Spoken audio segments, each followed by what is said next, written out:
Hello, अरे के बोलत बा भाई, तनी बोली जोर से। भौजी हम रमा है। अरे रमा बबुनी, बबुनी का हाल चाल बा? हमार नंदोई जी का समाचार बा, तनी बताई। भौजी प्रणाम। अरे बबुनी खुश रहा, खुश रहा। लवा अब हमरा के दा देने। हेलो, हाँ रमा बबनी, हम बड़की भौजी बोलतनी। भौजी प्रणाम। खुश रही बबनी, खुश रही। और बताई का समाचार बा? भौजी हम रउआ से कुछ कहे के चाहता नहीं। हाँ हाँ बताई बताई। भौजी अब हम कुछ दिन खातिर एजे रह के चाहता नहीं। का बात बा बबनी, ससुराल कुछ ज्यादा भागेल का? हमनी के पराया हो गई जा। नाना भौजी ऐसा कोनो बात नहीं के। हम सोचता नहीं कि एवा के खातिर भी तो हमार कुछ कर्तव्य बा। बाबूजी के जिद के कारण राउर नंदोई घर जमाई तो बन गईले, बाकी उनकर मन तक कचुटते बाना। यही खातिर हम चाहते नहीं कि एजा कुछ दिन और रह जाए, शायद उनका के अच्छा लगे। का बात बा बबनी? मजली तू जाके तनी चंपा से कहा कि एक कप चाय बना देवे। चाय त बहाना बा, हमके हटावे के फिराक में बाड़ी दीदी। का बात बा मजली? जा ना जा। हाँ बबनी बोली, का बात बा?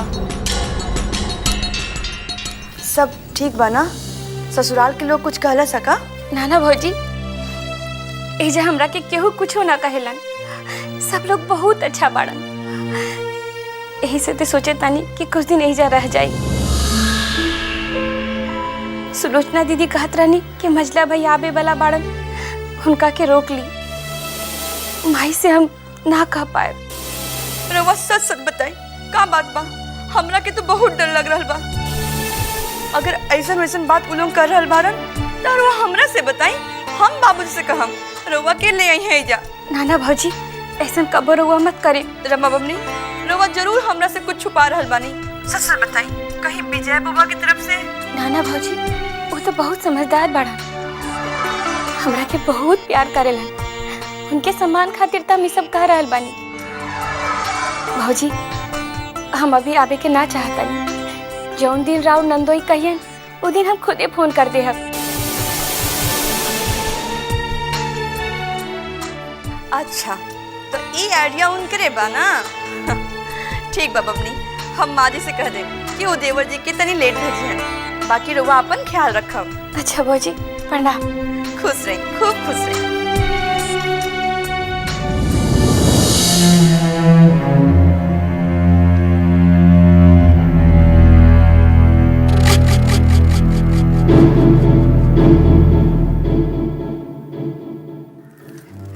रउआ ये सब झूठ कहे के का जरूरत रहे?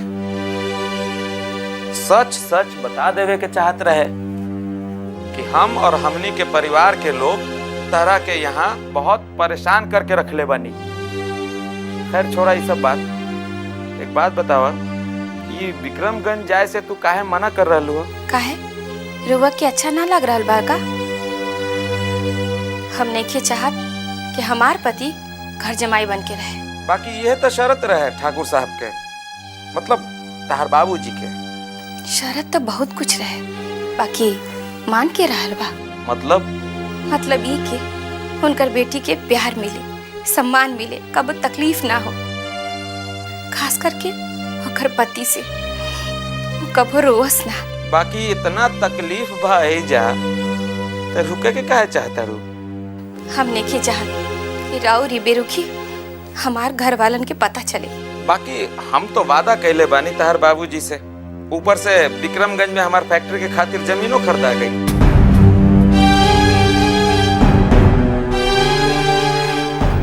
जमीन खरीदा गई? हमके मालूम भी ना भाई। रउआ जमीन खरीद लेनी या? हमरा पास रुपया कहाँ बा? सब तो बाबूए जी बंदोबस्त करके देलन है। कहला ना कि जल्दी से विक्रमगंज आवा और फैक्ट्री के काम शुरू करावा। रउआ हमके कुछ बताओ नहीं ना? मैं तारा बतावे के का जरूरत रहे? ससुर और दामाद के बीच के बात रहे। अगर हम जाए के ना चाहें तब? तो शर्त के मुताबिक हमरा के अकेला जाए के पड़ी।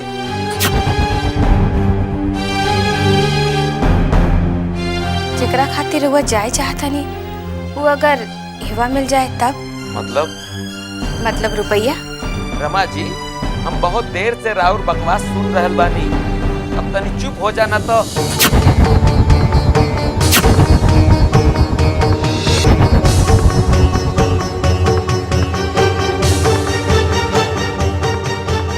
सच बात बहुत कड़वा होला ना विजय बाबू? ना ना ना, गुस्सा दिखावल ठीक ना होगी। एकरा के तब प्यार से जीते के पड़ी, न तो ई जाए खातिर तैयारे ना हुई।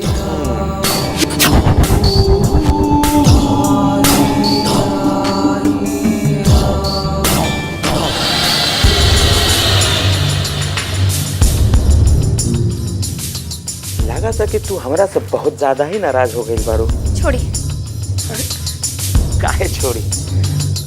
हम तहरा सामने आज एगो सच बात स्वीकार करे के चाहता नहीं। का बात बा? बोली। हम यहाँ से निकल जाए के चाहता नहीं। ई घर, ई छत, ई बिस्तर सब कुछ हमरा के बोर करे लागल हा। हम अपन जिंदगी नया लोगन के साथ नया जगह पे शुरू करे के चाहता नहीं, वो भी बिल्कुल नया तरीका से। हमरा लगा था कि शायद यह वजह बा जे हम तरह से बहुत दूर दूर रहे लगे। सच कहता नहीं? 16 आने सच कहता नहीं।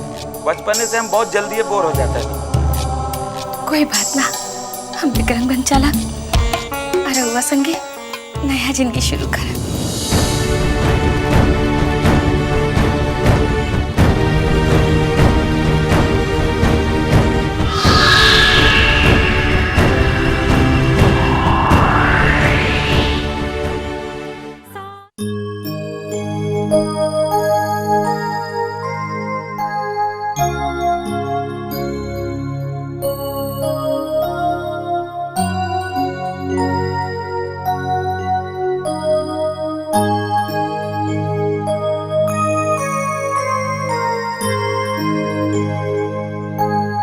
अरे छोटका बबुआ ए जा, का बात बा? हैं? चल एक डाइनिंग टेबल पे चली, हम रवा खातिर नाश्ता ले आवत हई। माई केने बाड़ी? माई मझली बहू के लेके अस्पताल गइल बाड़ी। रउआ चाचा बने वाला बानी। चाचा? हम चाचा बने? हाँ बबुआ, बाकी तू मलकाइन के काहे के खोजता रहा? सॉरी का? साली? अरे बबुआ तू साली लेके का करबो? सॉरी सॉरी, हम सॉरी का, हम डांट देले बानी। अच्छा, डांट देले बाड़ा? केकरा के? माई के। माई केने बाड़ी? माई के बुलाई ना। अच्छा एक काम कर, हम तहरा खातिर नाश्ता ले आवत हई, तू जबले नाश्ता करबा तबले मलकाइन आ जाएंगे। ना, हम माई के साथे नाश्ता करे, ना तो परी डांटी हमरा। अच्छा बबुआ, हम परी के कह दे, तू तहरा के ना डांटी। बैठा, हम तहरा खातिर नाश्ता लेके आवत हई।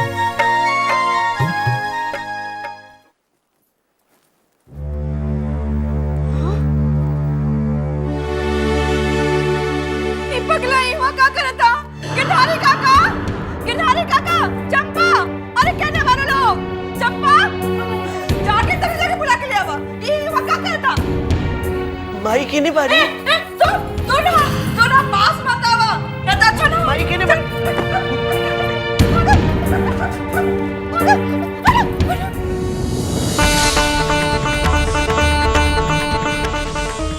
पागल गई का, दिमाग खराब करके दे दिला। बड़की बहू, ये क्या करता रू? गिरधारी काका, ये पगला के ऐसा क्या लेके आई? का भाई? का हो गई? हाँ? का भाई? ये लेकी, तू ये पगला के अकेले क्या छोड़ दिलू? हाँ? बड़की भौजी, विक्की बाबू पागल ना हुआ। बाबूजी मारला सबरा के। मारलस? रहुआ विक्की बाबू के मरनी? हाँ? हाँ, मरनी हाँ। तू का कर लेबू बोला? अरे एगो पागल से बच्चे के उपाय हमरे करे के पड़ी ना। पागल? के पागल? विक्की बाबू की रहुआ? रहुआ जैसे चिल्ला रहल बानी, सामान फेंक रहल बानी, कूद रहल बानी, बाहर के कोई देखी तो रउआ के पागल समझी। चली विक्की बाबू, अपन कमरा में चली, ना तो पगली रउआ के नुकसान पहुंचा दी। हम पगली हैं? हाँ, तू हमरा के पगली बोल ले बारू? हाँ, हम पगली हैं? बोला? आवेदा माजी के तारे एक नतीजा ना छोड़ा। ऐसा मजा चखाइम के तर बाप दादा याद रखी। और सुन लो, तू लोग के सामने हमरा काका कहले से ना। और चंपा, तू माजी के बताइया। हम का कहा भौजी, हम तो बहुत देर से आई नहीं, हम तो कुछ सुनली ना, कुछ देखली ना। ज्यादा होशियार मत बना चंपा। आखिरधारी तू लेट साइल बरे का? ना बहुरिया, हम तो तब से तमाशा देख रहल बानी। बाकी जे सच बा हम वही बताई।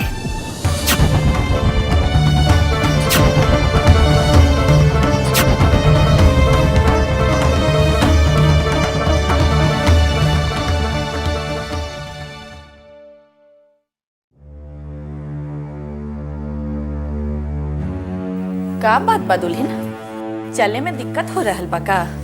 पता ना माँ जी, पैर खिंचाता। तनी देर खातिर रह जा, बैठ जा दुल्हन। ना माँ जी, हम चलब। आई चलिए।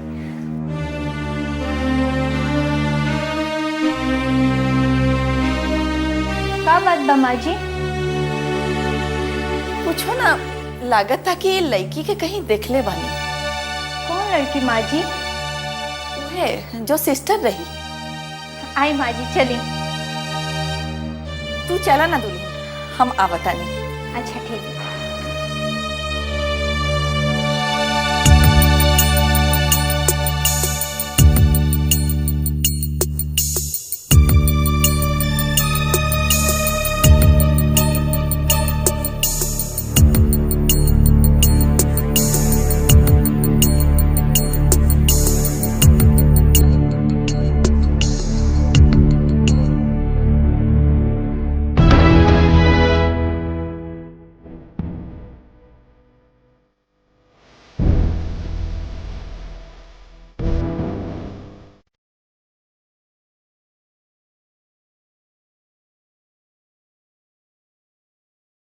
आज तो राउर के छुट्टी हो जाए ना। हाँ, हम बहुत खुश बानी। रंजीत, माई, अब तो हर दोस्त के तबीयत कैसन बा? जी ठीक बा, आज छुट्टी हो जाए। अच्छा, तो जब तबीयत ठीक हो गई बा तो समय गमावन ठीक नहीं, जाके आपन काम में मन लगावा। जी माई। और हाँ बेटा, ई बेचारी लगे पैसा कौड़ी ना होगी।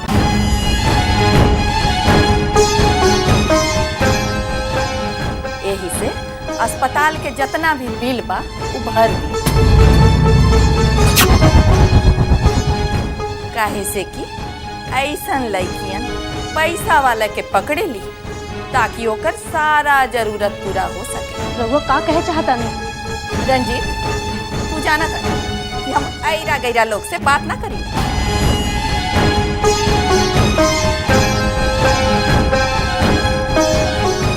और ना ही जवाब देवल जरूरी समझी। रंजीत बाबू, राउर माई हमारा अपमान करता नहीं। सारिका, चुप हो जा, एकदम चुप। माई, रउआ घर जाए, हम 1 घंटा में पहुंच रहल बानी।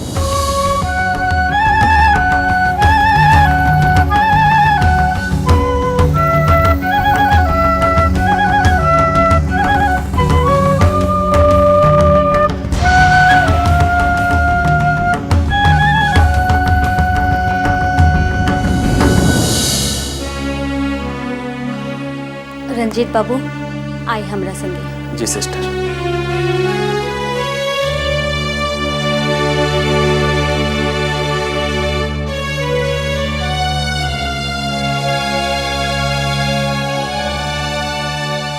ये अपमान रउआ के बहुत महंगा पड़ी ठकुराइन।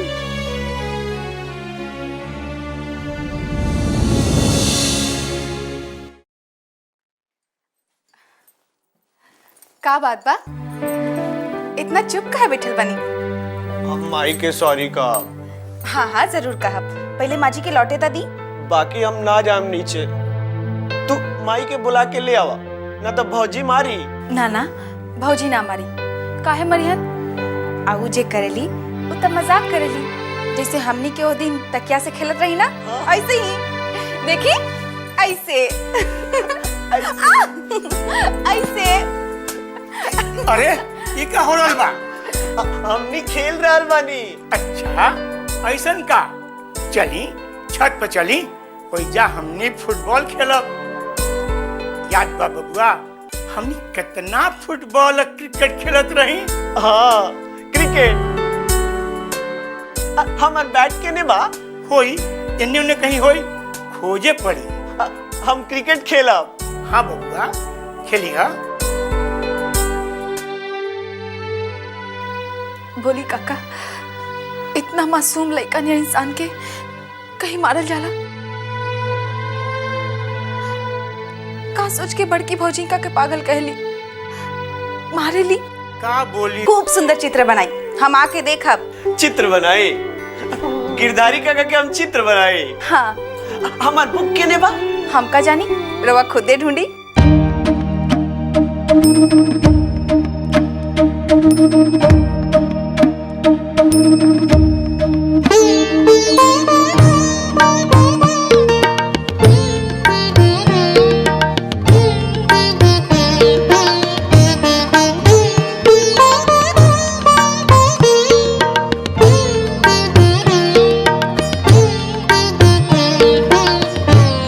ढूंढी ढूंढी।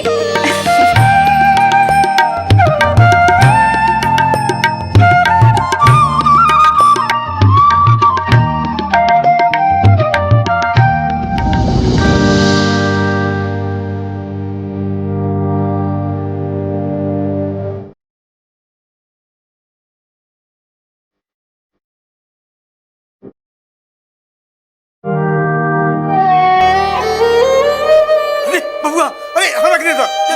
अरे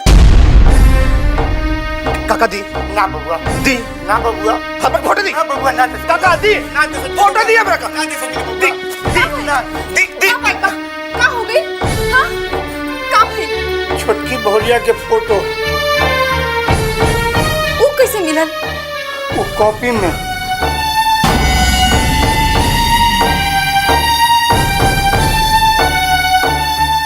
काका लाई हमरा के।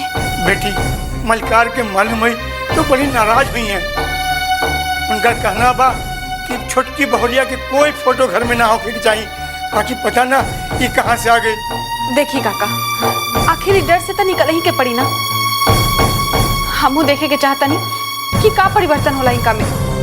दी बाकी हमरा हाथ में दी। संभाल लिया। विकी बाबू रवा बैठी, आराम से बैठ जाइए। अब देखिए फोटो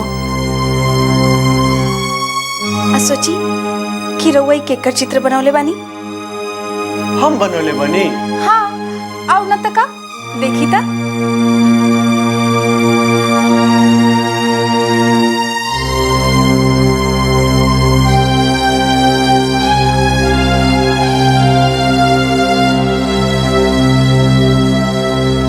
ना हम नहीं बनौले।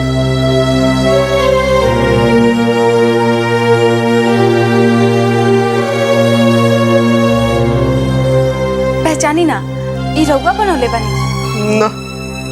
अच्छा अच्छा, ता कोई और बनौले होई। हाँ कोई और बनौले हुई। ता ठीक बा, रउआ हमरा के दी, हम उठा के रख देतानी।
एकर मतलब कि उ लड़की रंजीत के पीछा ना छोड़ी।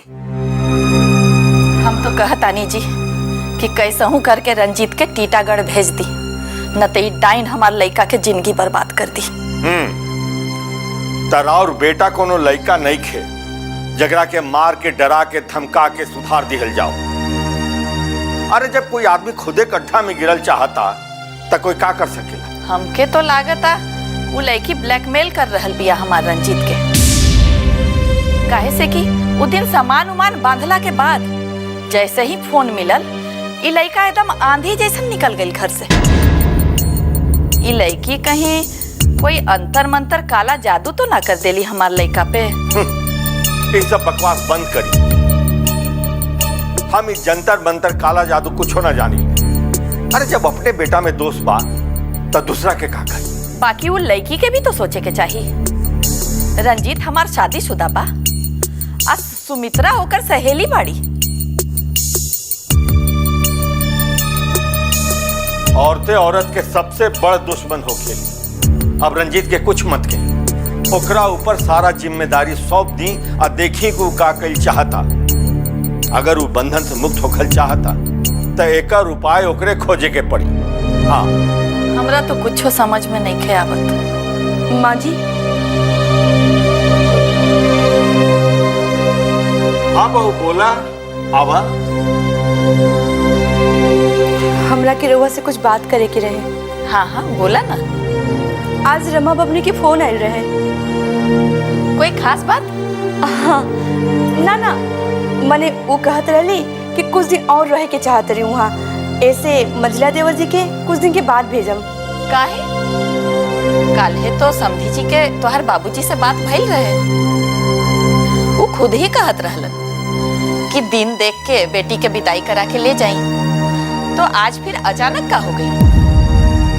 ठकुराई ने फैसला और बेटी के बाद सुननी ना का कहली बहू। रमा बेटी के फोन आई। अब रघुवीर बाबू तो अपना फर्ज पूरा कर दिला। अब अगर और बेटियां नहीं खियावल चाहत तई में रघुवीर बाबू को कोनो दोष नहीं है। बाकी कोई तो कारण बतौले होखी ना दुल्हन। साफ साफ बोला ना का बात बा। कुछ ना माँ जी, बबनी कहत रहली कि कुछ दिन और रह करके सास ससुर की सेवा करल चाहत रही। अच्छा, अरे ये तो बड़ा निमन बात बा। बात यही बा ना दुल्हन, और कोनो कारण नहीं खे ना? ना माँ जी, बबनी तो बहुत खुश बारी वहाँ और ससुराल के लोग उनका बहुत प्यार करेला। तब पे तो माई के एकदम भूल गईली, एक को बात फोनो ना करेली। अरे छोड़ी सब शिकायत। हम जानत आनी बहुत खुश बाड़ी। और रमा बेटी जहाँ रही अपना गुण और विचार से सबके मन मोह ली। आखिर वो हमार बेटी है, ओकर खून में हमार संस्कार दिया। रमा बेटी कहीं भी रही तकलीफ में ना रही। ठीक बा माँ जी, हम जाते नहीं। बहू। जी बाबूजी। रंजीत घर में बड़न का? जी ना, उतर नहीं खन। उनकर कोनो दोस्त के एक्सीडेंट हो गइल बा। ऐसे उनका फोन आयल रहे। वो कहलन कि बाबूजी से कह दिया कि हम टीटागढ़ काल जाई। ठीक बात, तू जा। जी बाबूजी।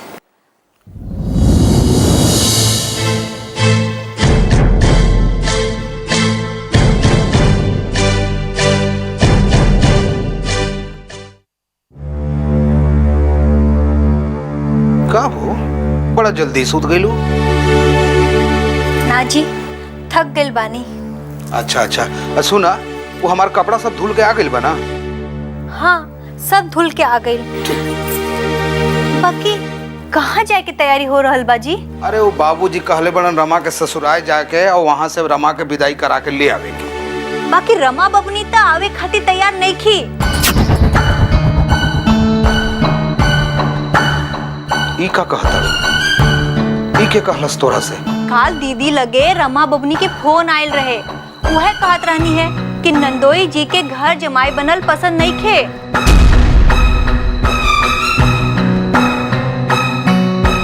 एकर मतलब विजय बाबू विक्रमगंज नहीं खानावल। ये सब तो हमके ना मालूम। हमके तो कुछ औरे भनक मिलल बा। का? हम कहत रहनी है ना कि ई शादी जरूर फ्लॉप हो जाई तो रउआ हमार बात ना माने ले।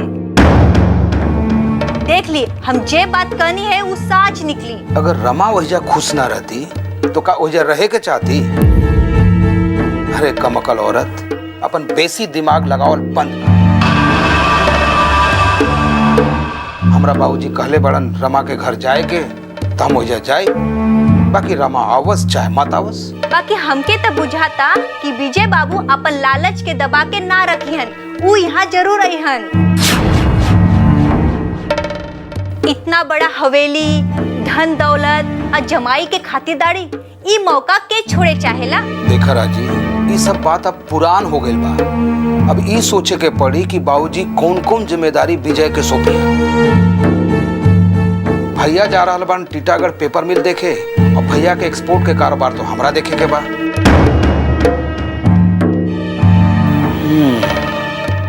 एकर मतलब एहिजा के कारोबार और गंगा पुल के ठेका सब चल जाए विजय के हाथे।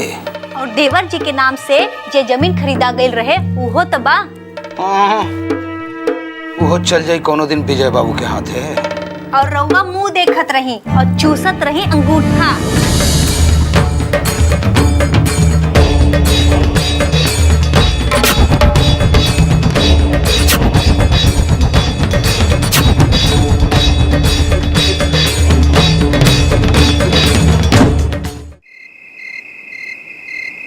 हाँ, पहचान गई लो। हाँ, ना तार फोटो छपल रहे। अच्छा, ऐ 100 रन के मरले रहे। फुल गेंदवा 100 रन मार देले रहे। लेकिन फोटो तो तहार छपल बा।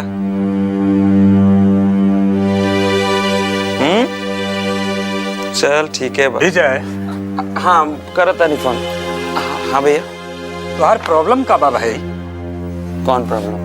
वो दिन इतना कहला के बाद भी तुम्हारे समझ में नहीं आवत। हम का कही नहीं। हाँ, अभी अभी हम बहू के तुम्हारे तरफ पथराइल आंखन से निहारत देखनी है। अच्छा, हम तो ना देखनी है। ज्यादा बने की कोशिश मत करा। ये शादी तू अपने मन मर्जी से कैले बाड़ा। देखा, अब वो जैसन भी बिया, तुहार पत्नी बिया, ओकरे साथे ऐसन व्यवहार के मतलब का बा? तुहार ई हरकत से पूरा घर परेशान बा। और तनी अपने भौजाई के बारे में सोचा। तुहरा शादी में वो इतना बढ़ चढ़ के हिस्सा ले ली, भगवान मत करस। लेकिन अगर कहीं ऊंच नीच हो गई ना, तो ठाकुर साहब हमनी के छोड़ी है ना। बस हो गई ना। मतलब ये कि रउआ लोग बात के बतंगर बना रहल बानी। ऐसा कोनो बात ना रहे। रहल बात ठाकुर साहब के, तो 1-2 दिन में हम जा रहल बानी विक्रमगंज। फिलहाल तो रउआ के जाई कैंसिल हो गई बा। काहे? अभी अभी हमार बहन सुमित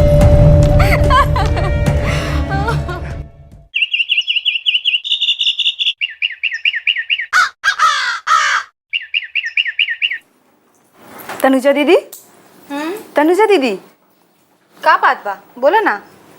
का रहुआ बहुत व्यस्त बानी? देख तो रहल बाड़ू का कर रहल बानी।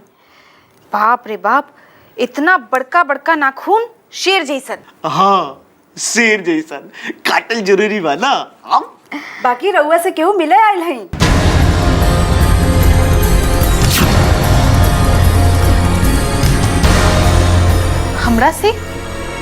हमरा से के मिले आई?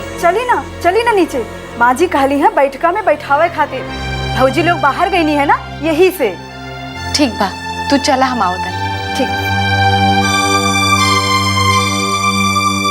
सुनी, रउआ एजे रही, हम अभी आओ तनी। रउआ सुख जाई, चाहे तो चित्र बनाई। ठीक बा। ठीक।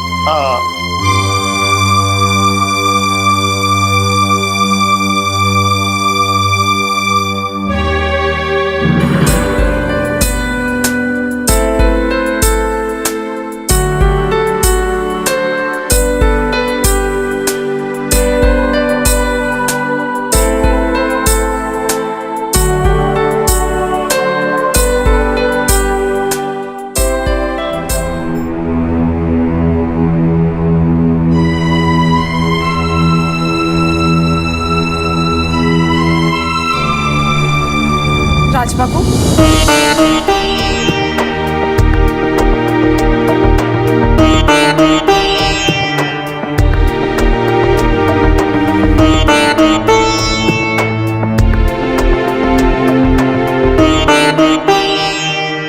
हेलो, के बोलता का?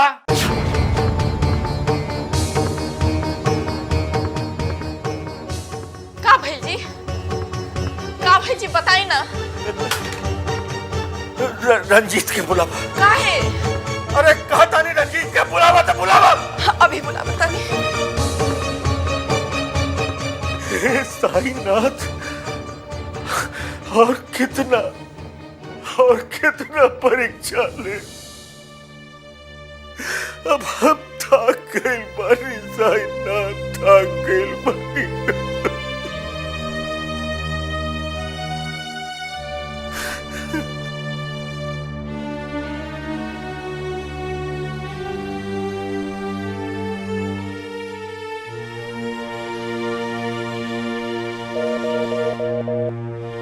हेलो हेलो, हाँ हम ठाकुर सूर्य प्रताप सिंह बोलता नहीं। अच्छा देखी, कोई घायल था नहीं खे? कोई एक्सीडेंट, कोई मौत? अच्छा ठीक बा। का बात बा बाबूजी, का भइल? तोरे कुछ मालूम नहीं खे? का ताज्जुब के बात बा। तोहार गोडाउन में आग लगल, फोन हमरा पास आ रहल बा, तोहरा पास ना? का हमार गोडाउन में आग?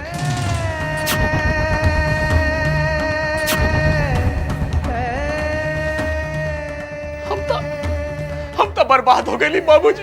एकर मतलब का बा? हमार मोबाइल ऑफ रहे बाबूजी, शायद यही से। हे भगवान, कैसे लग गए? हम अभी ज्यादा नहीं। रुका, हम चलता नहीं तोरा साथ। ना रउआ मत जाई जी, ऐसे ही रउआ बुखार लगल बा।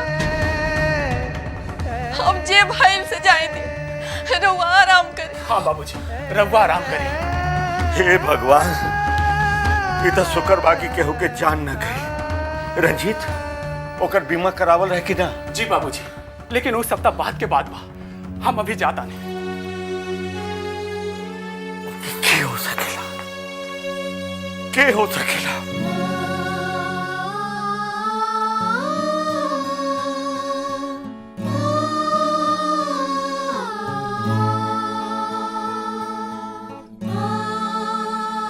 काहे रउआ दुश्मन के कमी बा का? देखी ना दुष्ट लोगन के पहले आग लगा देलस और सबसे पहले रउआ के खबर कर रहल बा। खबर उ लोग नहीं खे कैले, खबर वहां के दरबान के ले बा। का दरबान के रहला भर पे भी आग लग गई? अब लोग लगैले बा कि अपने आप लग गई कि बिजली के शॉर्ट सर्किट से लग गई। ई तो कल सवेरे में पता चली। ठकुराइन तकलीफ तो ई बात के बा कि रंजीत बड़ा मेहनत से बिजनेस खड़ा कैले रहन। उनका सारा मेहनत माटी में मिल गई, माटी में मिल गई। देखी जी, राव तबियत ठीक नहीं खे, एगो नींद के गोली देता नहीं, खा के सो जाई। ठकुराइन, अब हमरा नींद के कोनो गोली ना सुला सकेला। अब तो हमरा मौते सुलाई, मौते सुलाई। ये रउआ का कर रहल बानी जी? ऐसा कतना कारोबार रउआ पे कुर्बान बा। छोड़िए सब चिंता।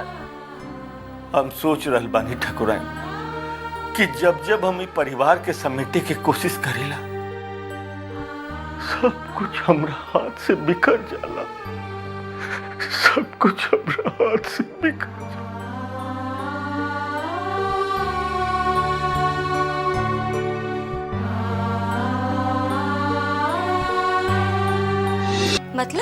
मतलब प्रेमी से स्वामी। का कह रहल बानी रउआ?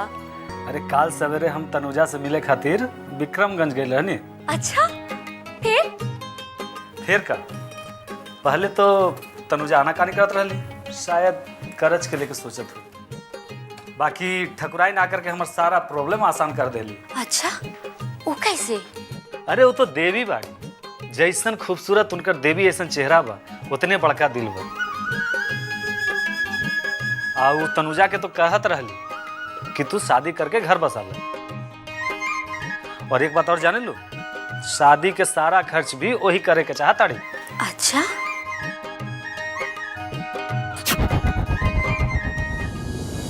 ई बेचारी लगे पैसा कौड़ी ना होखी, यही से अस्पताल के जितना भी बिल बा वो भर दिया। काहे से कि ऐसन लड़कियन पैसा वाला के पकड़े ली ताकि ओकर सारा जरूरत पूरा हो सके। का सोचे लगलू? उनकर एक रूप तो देखली है 2 दिन पहले, और आज एगो और रूप देखे के मिलल। आज हम बहुत खुश बानी सुमन जी, बहुत खुश बानी। अरे खाली हम ही ना, हमारे बाबूजी, चाचा जी, सब लोग खुश हो जाए।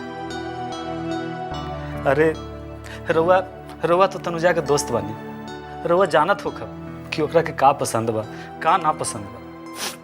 रउआ हमरा के बताए, हम पूरा कोशिश करब अपना आपके तनुजा के लायक बनावे के।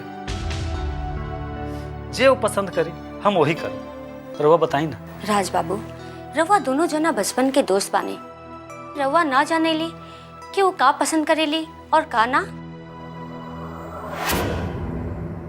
सच कहब तो ये जान ली कि वो कबो हमरा के ना बतैली कि ओकरा का पसंद बा का ना। शायद हर चीज से समझौता करल ओकर आदत बन गई बा। रवा गलत कहनी राज बाबू, जौन चीज ना मिल सकी ओकरा खातिर जिद करल वो पसंद ना करेली। अब एकरा के समझौता कहीं या समझदारी। खैर जाए दी, बताई शादी के दिन कब तय करल बानी रवा? अब तो जे करे के बाद बाबूजी या चाचा जी करियन। हम तो कल धनबाद लौट जाए। ठीक बा, हमके पहले से डेट दे दे। कम से कम 1 हफ्ता की छुट्टी लेवे के पड़ी नौकरी से। थैंक यू समन जी। काहे खातिर? अगर वो हमरा के फोन ना करती तो हम तो शायद। ये तो हमार फर्ज रहे राज बाबू। खैर बहुत बहुत बधाई। ठीक बा, हम चलते। धन्यवाद।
ये ले लो।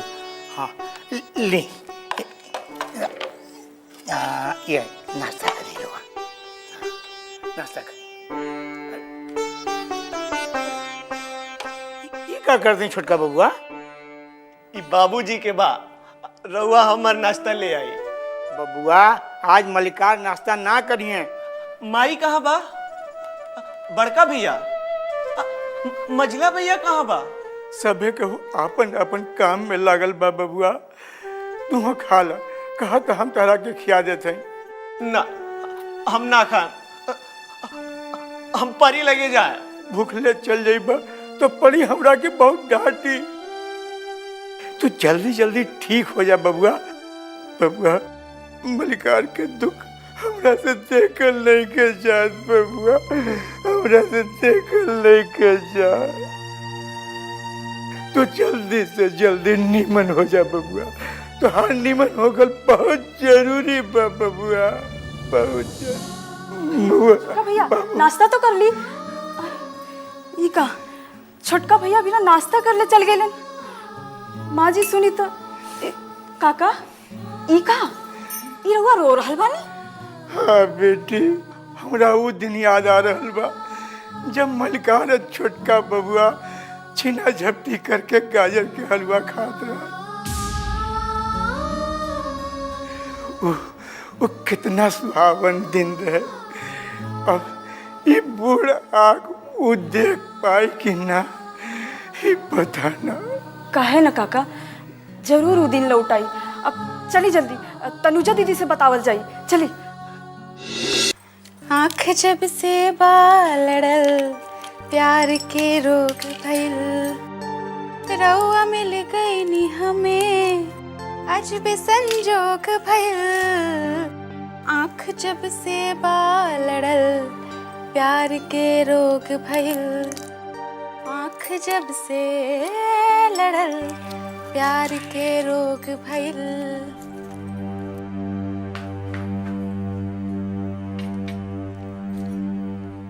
का भइल? आज इतना जल्दी खाना खा के चले नहीं रहुआ? खाना कहाँ खैलन भैया जी, ऐसी ने चल आइलन। काहे? का भइल? केहू कुछ कहलस का? के बोली दीदी, आज के बा खाने के टेबल पर? का मतलब? बड़का भैया के फैक्ट्री में आग लगला से सब बहुत दुखी बाड़न।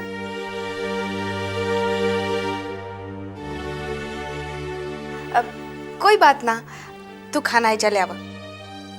आज हम और विक्की बाबू मिल के खाए में जा, है ना विक्की बाबू?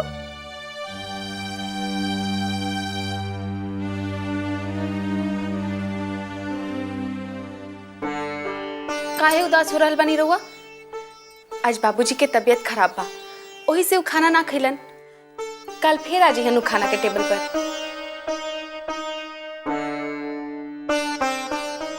का हो गई? हमरा से नाराज बानी रउआ? हम बाबूजी लगे जाए। ठीक बा, शाम के हमनी दोनों साथ चलब। अब हमनी दोनों खाना खाएब, हम रउआ खातिर जोन परी के कहानी पढ़ले बानी ना, उ सुनाएब। ठीक बा?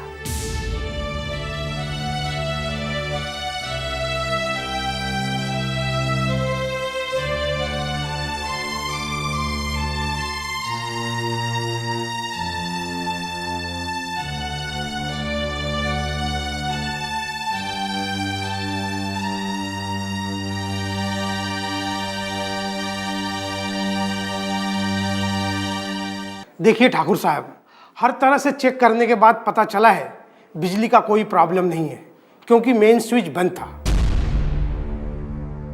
हो सकता है काम किसी बाहरी आदमी का हो। हमके भी यह लगा था। क्या आपको किसी पे शक है?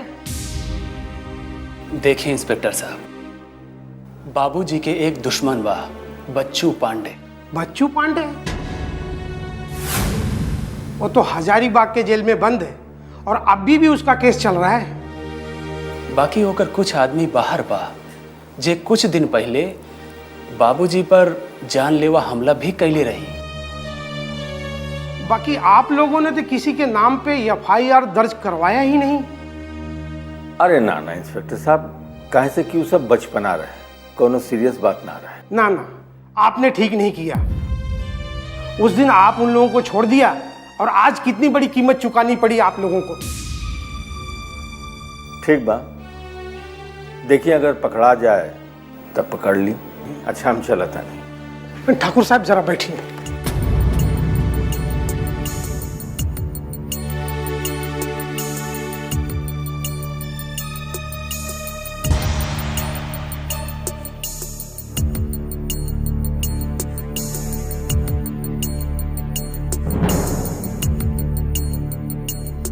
रंजीत बाबू,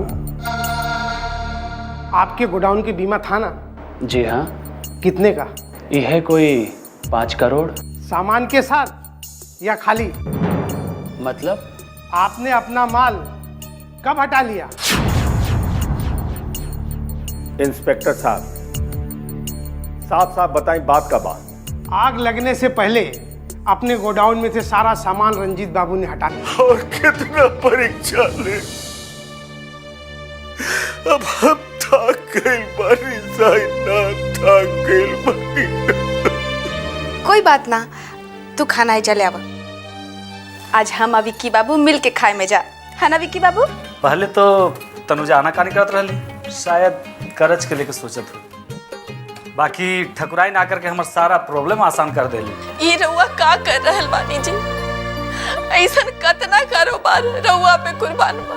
तोहार गोडाउन में आग लगल, फोन हमरा पास आ रहल बा, तोहरा पास ना? का हमार गोडाउन में आग? माई कहाँ बा? बड़का भैया, मझला भैया कहाँ बा? आज बाबूजी के तबीयत खराब बा, वही से वो खाना ना खिलन। कल फिर आ जाइए खाना के टेबल पर। अपने गोडाउन में से सारा सामान रंजीत बाबू ने हटा दिया और अपने आदमी से गोडाउन में आग लगवा दिया। साफ साफ बताई बात का बात। आग लगने से पहले अपने गोडाउन में से सारा सामान रंजीत बाबू ने हटा दिया और अपने आदमी से गोडाउन में आग लगवा दिया।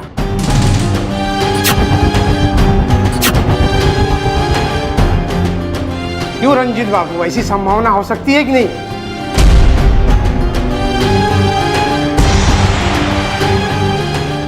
ये रउआ का कहता नहीं इंस्पेक्टर? हम अपन गोडाउन में खुदे। आपका क्या नुकसान हुआ? 5 करोड़ रुपए कोई कम रकम नहीं होती। हम चलते।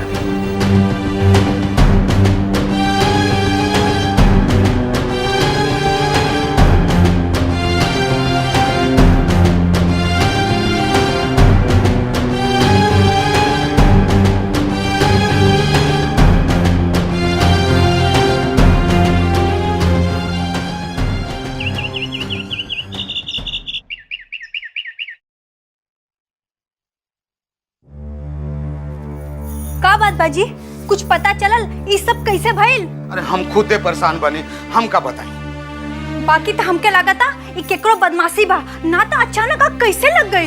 अब बाबूजी अब भैया गइल बड़न पुलिस स्टेशन, अब देखा कि का होखला। अरे तो रउआ ऐजा का करता नहीं? रउआ के भी तो जाए की चाहत रहे। अरे तो बाबूए जी ने कह दिलान कि घरे बैठा, तबे तो ऐजा बानी हम। ताकि का भइल एकर पता रउआ के ना चली। भाई जी भी बाहर जाए वाला बाड़न, ई बिजनेस तो बाबूजी रउआ के ही सौंपे वाला रहलन ना, और सौंपे से पहले ही जल के राख हो गई। ई बात कुछ समझ में ना आई। अब तू अपन दिमाग के उपज बंद करा और आराम करा, ना तो थोड़ के देर बाद उफ माई ए माई ऊ माई करे लगबो। बाकी हम जे कुछ कहले रहनी उ सोचे वाला बात बा कि ना, ई रउआ जरूर सोची। आई दीदी, आई सुनकर बड़ा बुरा लागल कि भाई जी के जमा जमाल बिजनेस पे आग लग गई। जय दराजी, जे भइल से भइल। हम तो ई कहे खातिर आए रही कि देवर जी के रमा बमनी के लेवे के जाए की जरूरत नहीं है, कहे से कि माँ जी कहली हा कि रमा के कुछ दिन और रह दी। बाकी हम तो जाए खातिर तैयार बानी। अब विजयो से फोन पर बात हो गई बा, वो लोग तैयार रही। ना ना देवर जी, कोनो जरूरत नहीं है, हम दीदिया से बात कर लेम। ठीक बा, चलो राजी, हम जाते नहीं।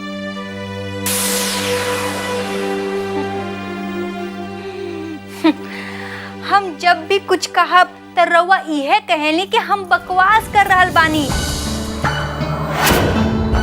देखनी है ना, रमा बबनी यहाँ आवे खातिर तैयार नहीं थी। बाकी काहे? एक बात हमरा के समझ में नहीं खे आवत कि विजय बाबू तो आवे खातिर बिल्कुल तैयार बना। हम जब फोन पे बात कैली हाँ तो एकदम खुश सुनाई पड़त रहन, तो ये रमा पलटी काहे मारत बाड़ी? हम कुछ कहब तो रउआ के अच्छा ना लगी। अब जे कहे के बाद से कह, अच्छा लगे या बुरा लगे। देखी, रमा बबुनी के ई जरूर पता चल गल होई कि विजय बाबू रुपया खातिर बिया कैले बाड़न। हाँ तब ये तो सारा दुनिया जानेला भाई कि अच्छा खासा सुंदर लड़की के केहू ऐसे खाली हाथ ना ले जाएला। आई तो अपाहिज बाड़ी। और आज के दिन में ऐसा कौन महान आत्मा बा भाई जे रमा जैसी लड़की के बहू बना के ले जाए, वो भी खाली हाथ? हो सकेला कि राउर बहिन के एक गलत फहमी हो गई होई कि विजय बाबू उनकरा पे फिदा हो करके शादी खातिर हाँ केले हुई हैं। ठीक बा, अब छोड़ा ये सब फालतू बात। हम तो जाना तानी कि हमार बात रउआ के पसंद ना आई, फिर भी हम एक बात और बतावे चाहतानी जो रउआ के पसंद ना आई। का? तनुजिया से मिले ओकर बॉयफ्रेंड आयल रहे। हाँ तो ये बात हमके पसंद काहे ना आई भाई? अरे बुरा ना लागल? ना। झूठ झूठ झूठ, राउर दिल के धड़कन तो जोर जोर से धड़क रहल बा, हमके सुनाई जे पड़ रहल बा। तो हर दिमाग एकदम बौरा गइल बा। पता ना तोहर दिमाग में ये गंदा ख्याल कहाँ से और कैसे आ गइल बा, भगवान जाने। हाँ, अब तो हम बस सूरत हो जाए तो राउर के ध्यान तो दूसर औरत पे पड़े लगी ना। राजी, एक बात जाने लो तू, औरत जब माँ बनेली ना तो उन्हीं के चेहरा पर एक अलग तरह के खूबसूरती आ जाला। अरे तोहरा जराए के जरूरत नहीं खे।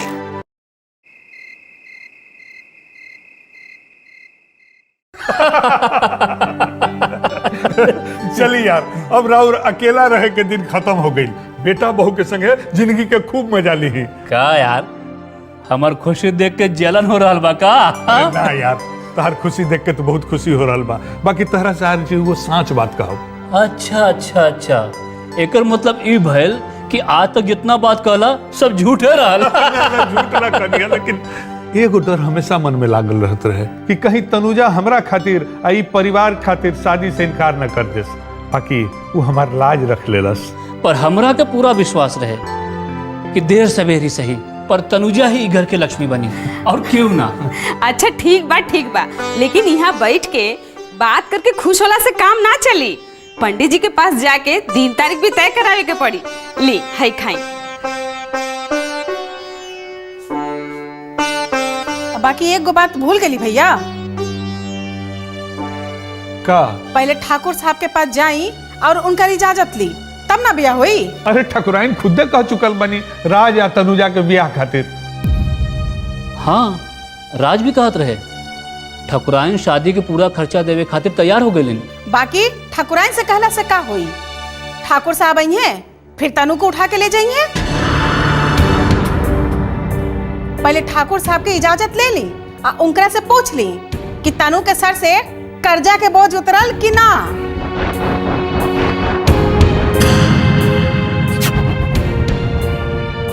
सुहासिनी, तहर इहे बात हमरा पसंद ना आवेला। जब न तब तू खाली निराशावादी बात बोलेलू।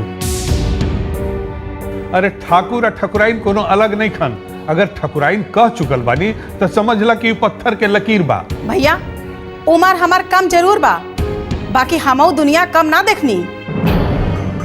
बाकी ओ दिन ठाकुर साहब के रौब और रुतबा देख के हम समझ गई कि ओ केहू के कौनो बात माने वाला ना हवे।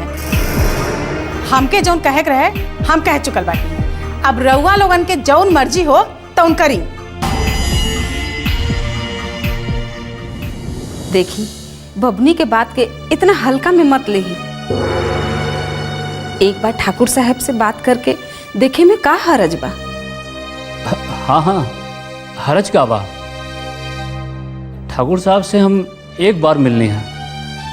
हमारा के तो बहुत समझदार और मजा हुआ इंसान लगलन। बढ़ले बढ़न ई में कोनो संदेह बा। बाकी हम एक दो दिन में ओहिजा चल जाई। का यार, चलल जाई? हाँ हाँ, काहे ना। बाकी चले से पहले एक बेर तनुजा बेटी से फोन पे बात करब जरूरी बा। ठीक बा।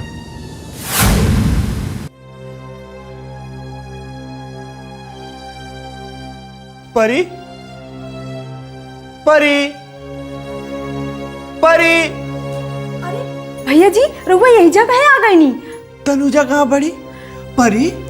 तनुजा दीदी अपन कमरा में बानी, उनकर दोस्त आइल बानी ना। बाकी परी के दोस्त हम बानी।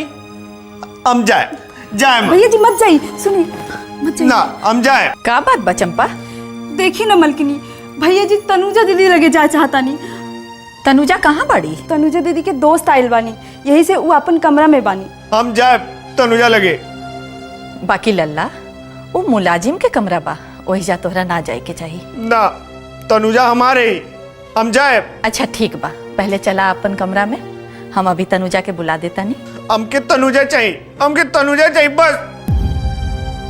अच्छा ठीक बा, चंपा तू तनुजा के बुला दा।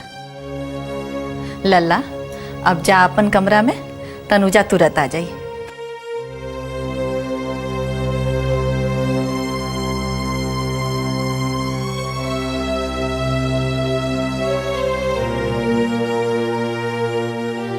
हे भगवान, ई तनुजा खातिर दीवानापन भी कोनो पागलपन से कम नहीं खे। का अनुराधा के बाद फिर से तनुजा खातिर हमने अपन लल्ला के खो देब? ना, जरूरत पड़ी तो हम जाके ओकर घरे मिन्नत करब। बाकी ठाकुर साहब के कैसे मनाइब? सच हम तोरा से का बताई, आज हम कितना खुश बानी। कल जब राज बाबू हमरे लगे अलन तो हर शादी के खुशखबरी सुनवलन। हमार कपार से एगो बोझ उतर गई। तू दोनों की जिंदगी की बर्बादी की जिम्मेदार हम अपने आप के मानत रही।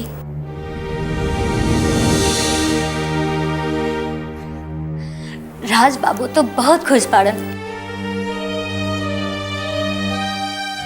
बाकी तू काहे इतना चुप बाड़ू? अबले तलक एक को बात न कैलू। का तो ये शादी नहीं खो करे की चाहत?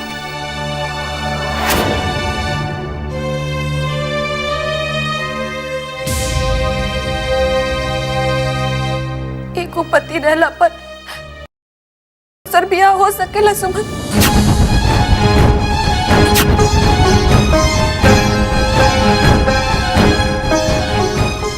का मतलब?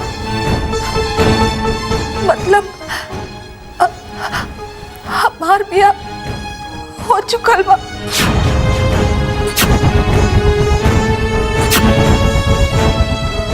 देखा तनु, ऐसन मजाक करल ठीक नहीं के। राज बाबू सुनहन तो का कहन?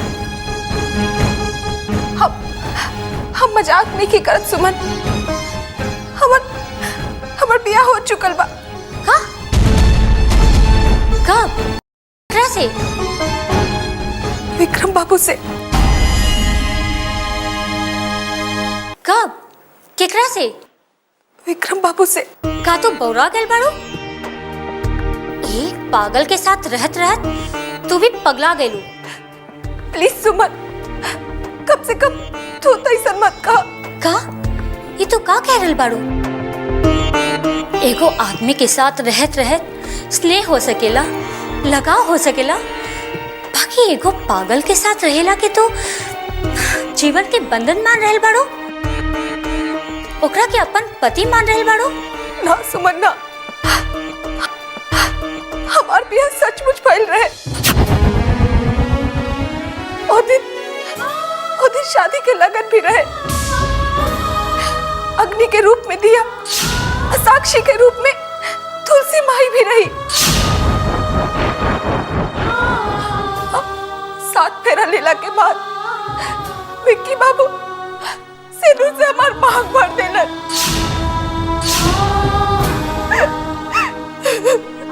ये तू का कह रहल बाड़ू? बाकी तू ऐसा काहे कर लेलू?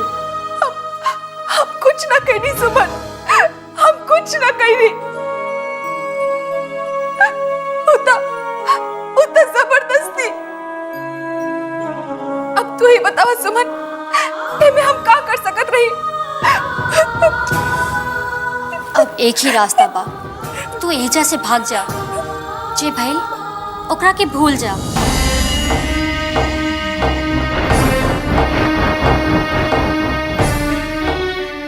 भूल जाई?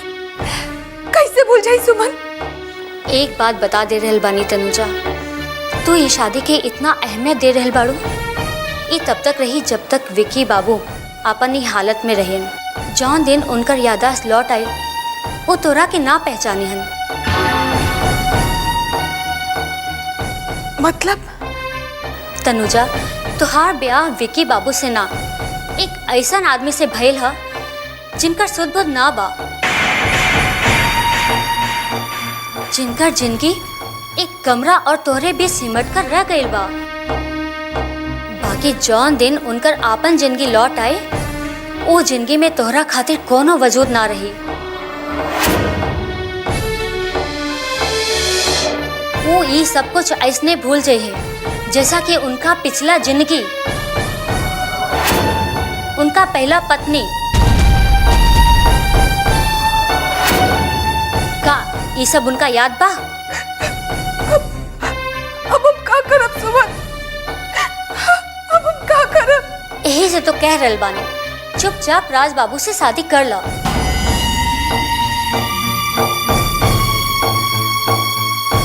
इस संभव नहीं खे सुमन। हम राज बाबू के धोखा ना दे सकीले और नहीं विक्की बाबू के अपना से अलग कर सकीले। हमरा खातिर एक गो रास्ता बा, आत्महत्या।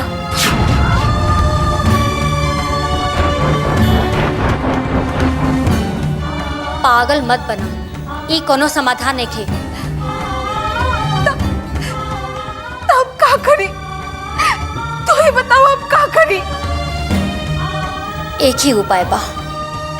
का? विक्की बाबू के ऐसने छोड़ दिल जाए।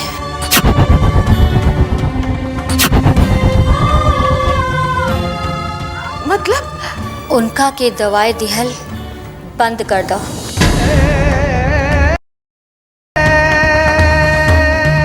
उनका के कुछ याद दिलावे की कोशिश मत करो। उनका के पागल ही रहे दो।